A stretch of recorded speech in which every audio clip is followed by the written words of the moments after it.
Villagers of the Oak Dell is a Euro-style roll-and-write game about establishing your own village. It can be played with any number of players and takes about 30 minutes.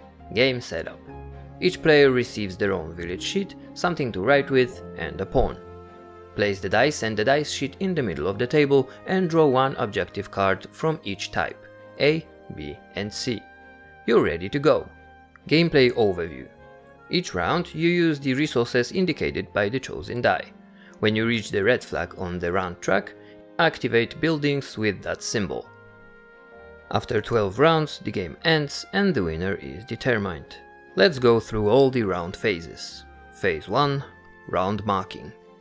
Starting from the left side, each player marks the current round on the round track. Phase 2. Dice roll. Any player rolls the dice and assigns them according to color and result to the corresponding sections on the dice sheet. Phase 3. Enemy attacks. If a sword symbol appears after rolling a 1 on the dice, each player must mark them on their individual sheet on the enemy attack track. Mark the swords from the left to right. Undefended swords will result in negative points at the end of the game. Phase 4. Production. Players simultaneously and independently choose one die each. Each dice can be chosen by any number of players. Unless a sword symbol appears on the die, it provides two resources. The first from the outer circle and the second from the inner circle.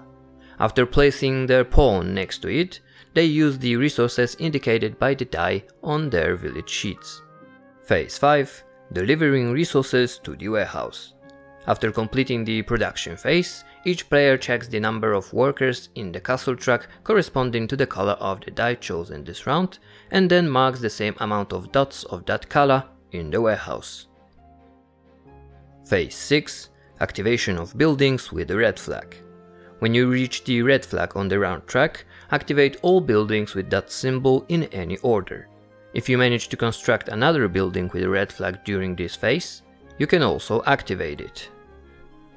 Let's now discuss all the resources and sections on the village sheet. Roads. Each constructed road must be connected to the castle.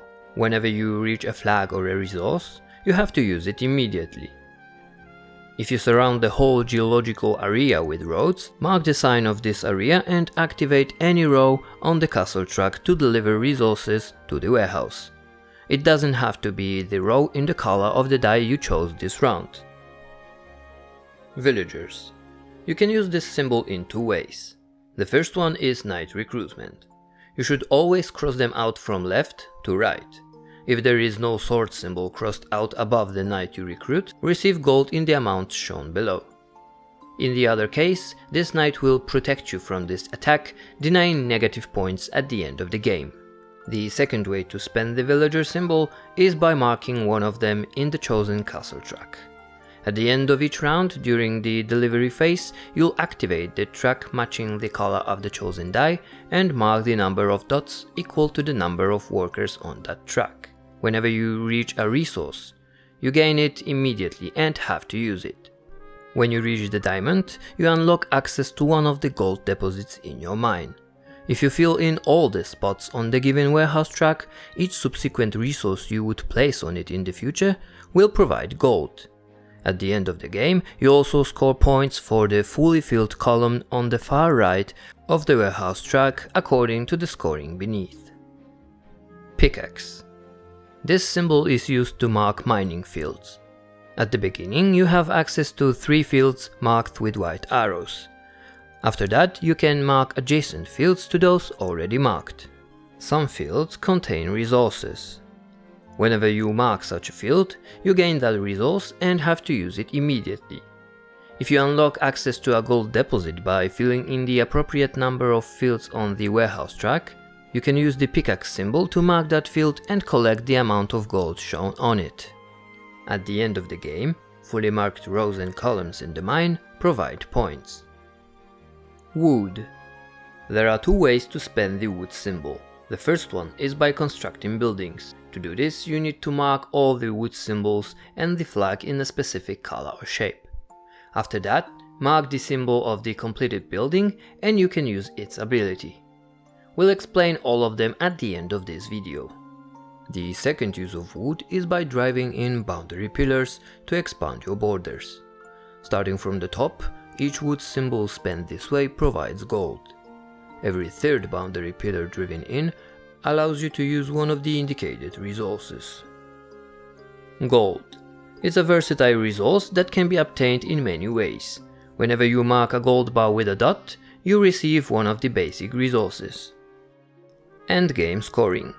At the end of the game, you score points for each constructed guardhouse, every completed objective, fully filled rows and columns in the mine, the first fully filled column from the right on the warehouse track, negative points for undefended sword symbols according to the table.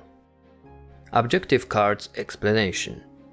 There are 3 types of objective cards marked with letters A, B and C. Every game you use 1 card of each type. In the center of a card you can see the goal to achieve. If you are the first player to achieve this, earn points shown in the left star. The second player earns points from the star on the right.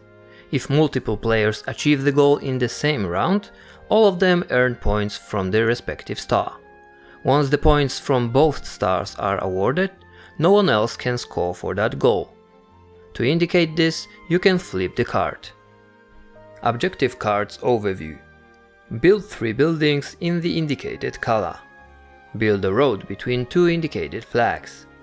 Dig out all the indicated resources from the mine. Drive in 6 boundary pillars. Recruit 8 knights. Buildings description. Buildings are divided into 3 types. Guardhouses, which activate special scoring at the end of the game. 2 points for each marked boundary pillar, 3 points for each full gold row in your treasury, 2 points for each recruited knight, 4 points for each enclosed geological area. Basic buildings can be used immediately after construction or from the next round. Each time you receive wood from outer circle, gain 1 additional wood. Each time you receive a villager from the outer circle, gain 1 additional villager. This building allows you to exchange wood for another resource. After each use, mark one of the dots on that building. After the 5th use, the ability is no longer available. There are also 4 similar single-use buildings in each color. Use them immediately after construction to mark 2 dots of the specified color in the warehouse. The last type of buildings are those with red flags.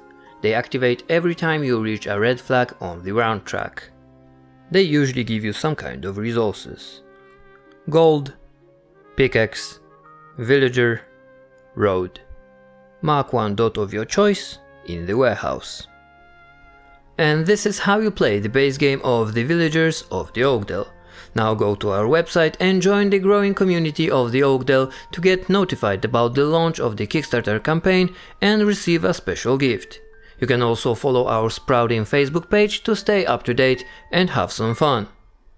Meanwhile, keep growing.